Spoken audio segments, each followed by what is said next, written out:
Good Saturday morning, everybody. It's Trevor Thompson, the self-appointed Looney Tunes Critic, and oh my God, is he really gonna do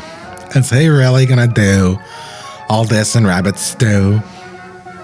Yeah, I am. And this is Danny Webb.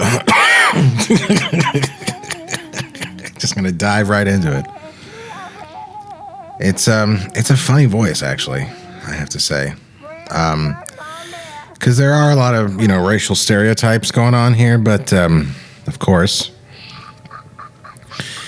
But I gotta tell you, man, I live in Atlanta. I grew up in Philly. I've been around black people my whole life. I've never heard a black guy with, I wanna shoot me a rabbit. I've never. And I'll also be honest with you, I've never heard this voice in other, media, in other, so I don't know, but it is Danny Webb, and some of you will recall the name Danny Webb. He was one of two speaking voices and three total. One was a singing voice for Queenie in the equally controversial, some would say, Coal Black and the Seven Dwarfs, which, yes, is my actual number one favorite cartoon of all time. Sorry, it just is. But that is that cartoon, much like this one, is as a part of the Censored 11. We're getting to a part right here that appeared in the Heckling Hare. This, that thing with the sucker, but also coming up later, we see the log gag. That famous log gag. And this is my quote unquote restored version. I got my hands on a fairly decent print, and then I made a few improvements, some color correction. And so this, if you actually want to watch this, because it is public domain, you can watch this on the channel here without my comments. I know there's a lot of you, not a lot of you, but I do get every once in a while a person who is not hip to what we do here every Saturday, going, why don't you shut up and just play the cartoon?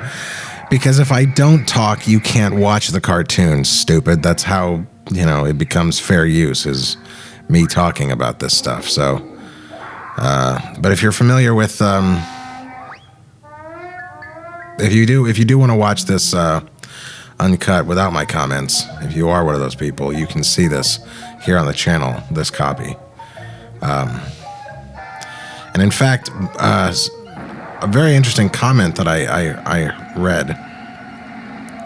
I have to give you guys credit, by the way, a lot of you. A very sophisticated audience. You're pretty good about, when I post this kind of stuff, about just, yeah, we know it's racist. We all know it's racist. We're not here to be racist. We're here to be like, wow, let's look at this rarity from this thing that we love, from this, to be for historical purposes. So, and I dig that, guys, I gotta tell you. Okay, here it is. This is the Heckling Hare gag.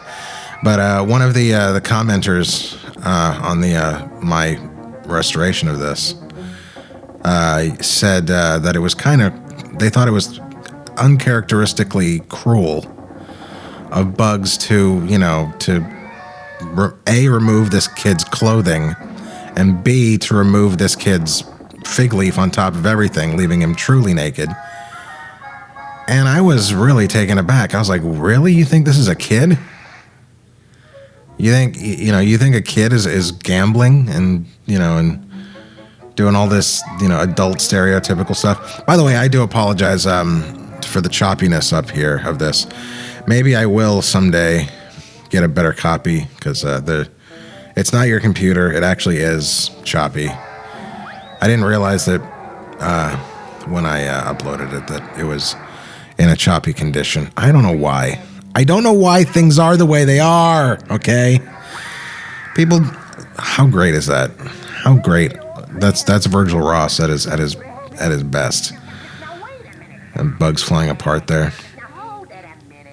But yeah, who actually thinks this has got to be Rod Scribner? It looks like Rod Scribner to me. Yeah, who the hell actually thinks this is a kid?